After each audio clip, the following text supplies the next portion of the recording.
I bought this book because it has a nice title, a very unique shade of green, which I matched my background for today, and it had a lot of Amazon reviews. And as I actually read the book, I realized that it speaks the exact same language that I speak. Finding a niche that has demand, audience building, content creation, landing pages, email list building. This book is great for beginners who want to do something but don't know how to get started. Okay. The first lesson is nobody is ever ready to do anything. Noah Kagan is the founder of AppSumo, and he used to work for Facebook. And AppSumo is a $70 million business. In this book, he talks about how YouTube is actually his most favorite platform, just like me. No one is ever ready to do anything. I remember when I first started my YouTube channel, I was actually extremely nervous and hesitant about being on camera and saying anything on camera. And so that's actually why when I started my YouTube channel, I started with cooking, because I felt like the focus was on the food, not on me, and I could kind of like hide behind the recipe. After 2 years of being extremely consistent with posting, even though I didn't really know what I was doing in the beginning stages, YouTube has changed my life. And you can tell by the way that I talk now that I have no camera nervousness anymore. I am extremely used to sitting in front of a camera and just babbling on, and I am more than comfortable talking about uncomfortable things. People always overestimate how ready they need to be to start something new. The number of times that people have told me that they need an incorporated company before they do anything, that takes less than half an hour to set up a corp. You don't need a $5,000 website to start a business. You don't need a $4,000 camera to start making content. So the lesson and the takeaway and what Noah talks about is the importance of acting first and then figuring it out later. I remember when I put out my first coaching offer back then. Okay, this is back when I was doing nutrition weight loss coaching. I was so nervous to present on my first live webinar. But 6 months after my first webinar, I was able to quit my job. I remember when I decided to pivot my channel and put out my first video talking about money. I was extremely nervous about that as well, but doing that was probably the best decision I made in a long time. And 6 months later, I've been able to change the strategy of my social media and my business, or what I also call personal growth. In this book, Noah talks about the 2 fears that people have that stop them from doing anything. The first one is the fear of starting, and the second is the fear of rejection. Neither of those things are about willpower or self-discipline. It's just about getting over the fear in your head. Always be asking yourself now, not how. Every successful entrepreneur just gets started and perfects things along the way. When you are always waiting for circumstances to be perfect, you end up delaying and you end up wasting a lot of time. And every day that you don't make a decision, it's costing you something. It's opportunity cost. The second lesson from this book is your freedom number. Your freedom number, as Noah defines it, is how much you actually need to make in expenses to not have to work anymore, which is basically, for most people, their living costs. So if you're someone who wants to leave your 9-to-5 job, your freedom number is typically just how much your monthly expenses are. We talk a lot about monthly expenses on our channel. So that would just be like your rent or how much your mortgage is, how much you spend on food and necessities. Many people think that their freedom number is millions of dollars. And yes, that definitely is the goal, a realistic freedom number. And for most people, that's really just to leave their 9-to-5 job and to replace their expenses, maybe up to 10 or 20K a month. Having a freedom number is like a North Star, and it's really going to help you on this journey. By the way, guys, speaking of building a business to leave your 9-to-5 job, I'm in the process of building out a brand new community for service-based entrepreneurs that's going to be launched in the new year. So if you're interested in learning how to become a coach,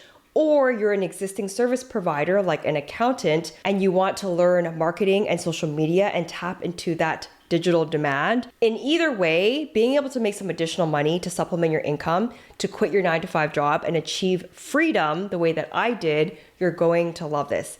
I'm going to package everything that I've learned in the past year in building up a social media following and coaching business, how I was able to go viral in 2 different niches on YouTube, because it's not luck. I'll give you the step-by-step strategies, the tactic, the copy on how to build demand for your offers using social media, and how to build, grow, and sell to your email list. This is the exact webinar, copy, funnels that I use to build my own 6-figure coaching business, which will work for any service provider, whether you are an accountant or you're a fitness coach. And in that community, I will also share how I built and sold a digital course with evergreen funnels that made money for me while I slept. Make sure you register for the waitlist so you'll be the first to notified when this is ready. If you register early, you're definitely going to be given some freebies and bonuses. Make sure you sign up. The link is in the description below. And also make sure you follow me on Instagram or join my newsletter to hear more updates about this. Lesson number 3 is going for the ask. So such an important lesson that Noah talks about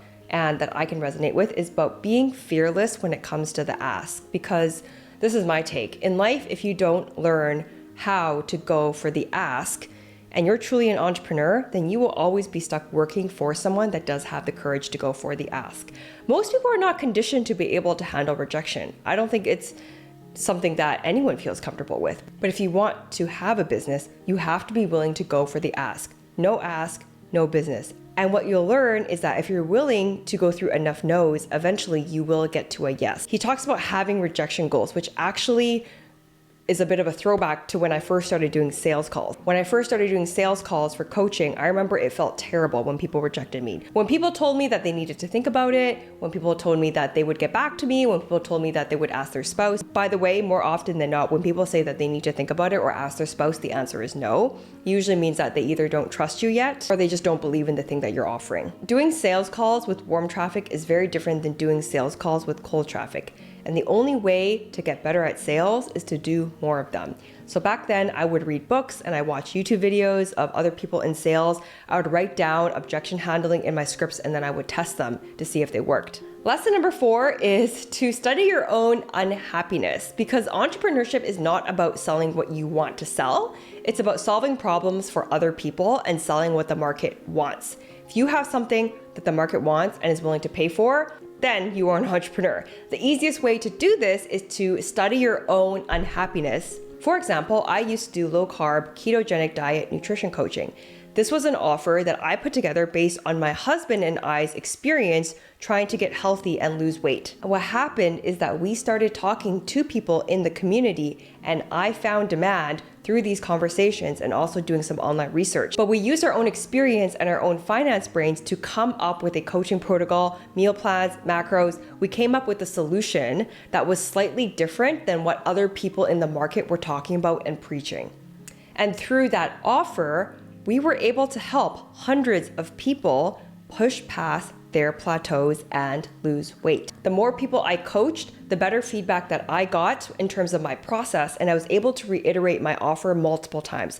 I came up with several custom packages for all of my clients at different price points. Some of them I turned into a fitness offer. I ended up coaching one lady who wanted to do the paleo diet and I adjusted the meal plans to be paleo. And by doing this, I also found several other pain points and niches within that same audience. And these are people who did not want to take medication for their problems. They wanted holistic solutions and health coaching to solve. Not everyone wants to see a doctor and take a pill for medication when they have these health conditions. Now, why is this book called $1 Million Weekend? Well, it's based on the idea that you can validate a $1 million business over 48 hours. A $1 million business idea doesn't require you to go create demand or invent the next Facebook. You just need to find existing demand and satisfy it. So for example, weight loss/fitness coaching.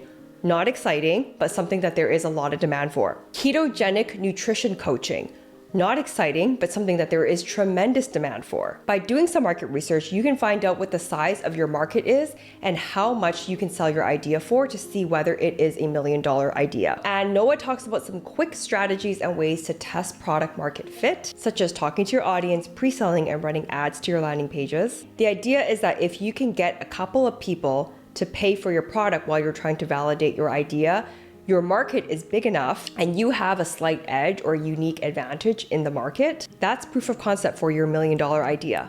Lesson number 6 is content creation. So, favorite quote from this book: a community who already knows you, follows you, who is rooting for you is one of the most powerful forces in business, and it's created through generosity. That's why I really preach all business owners to be making content. You know, in fact, everyone should be making content nowadays. Building a personal brand really is how the world is turning. My experience, I personally have my own content creation formula and strategy. How I create content is based on how I want to build my own personal brand while also still being able to hit the platform's algorithm. Someone once asked me whether I felt like it was my job to feed an algorithm, and the answer is no.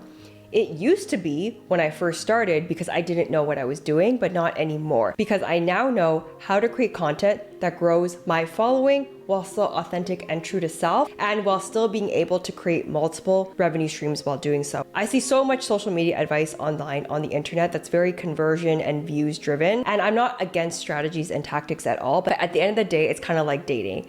If you are dating someone and you feel like you cannot truly be yourself, are you going to end up marrying that person? Probably not. I hope not, right? It's the same thing with social media. It's a long game. And so if you do not feel like you can actually be like yourself when you're on camera and you're talking, you're gonna burn out really quickly. You're not gonna like it. It's gonna feel like a chore. So Noah says that his favorite platform is YouTube, and he's tried all of the different platforms. And funny enough, my favorite platform is also YouTube, and I have tried other platforms as well. But for his strategy, he talks about core circle, medium circle, and large circle, which is somewhat similar to top of funnel, middle funnel, bottom funnel. Anyways, content strategy is something that I will be teaching in the community that is often very overlooked in a very heavily conversion-based industry. I think the ultimate goal of creating content is to just be yourself, while also still being able to create multiple streams of revenue as well. Next lesson has to do with email marketing. Now, I've talked about this on my channel before. In fact, make sure you check out my video up top if you want to learn my tips on building an email list. But email marketing is how I personally managed to hit 6 figures in my coaching business in the first year. There were a lot of different strategies, but email was a big core of it, because not everyone is on social media all the time, but everyone is on email because we're in an inbox zero world now. So whether you have a B2B business or a B2C business, you need to have an email list. Whether you are a photographer, whether you own a swimming pool, whether you sell accounting services, or whether you're an influencer like me, you need to have an email list. Everyone needs to have an email list. The last lesson that I really liked that was towards the end of the book is entrepreneurship is your chance to build your work around your life, not be swallowed up by it. I've actually made some changes in the past couple of months, but I've done some hiring, I've changed my schedule on my filming routine, and I've done a little bit of reprioritizing what's most important to me. A couple weeks ago, somebody asked me, how are you able to do so much and be on so many platforms and have the energy to just like do so many things? Honestly, I think the answer is that when I worked in corporate, I was just trained to work like a machine. Like, they just work you to the core there, and you're just expected to produce like a freaking machine non-stop. And so I have that machine-like work ethic. Even if you've been in a corporate environment where you've just been worked so hard to the bone and you can produce at a very, very high level, that's not necessarily the answer to being a good entrepreneur. Yes, you do have to work hard, but most importantly, you also have to work smart as well and understand what to focus on and what to prioritize, because your revenue is pretty much going to be limited by how good you are. I think that every person that's gone out on their own, whether they were in a brick and mortar store or an online business, has gone through those first couple of years where they just did everything themselves and they kind of like drove themselves into the ground and realized that it wasn't sustainable before understanding the importance of working harder and focusing on the right things so that your business can grow without you going crazy. Final inspiration quote from this book that I absolutely love. First step to getting all you want in the world is allowing yourself to want it and facing the fears necessary to be able to get what you want.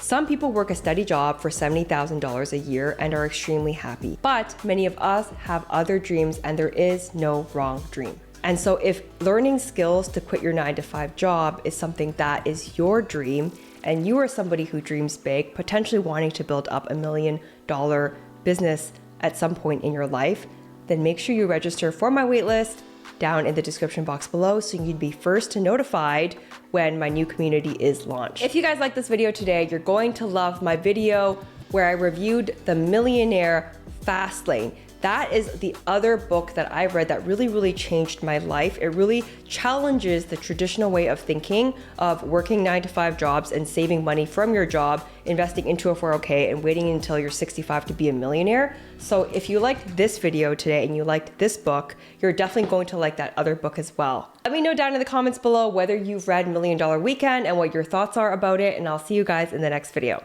Till next time.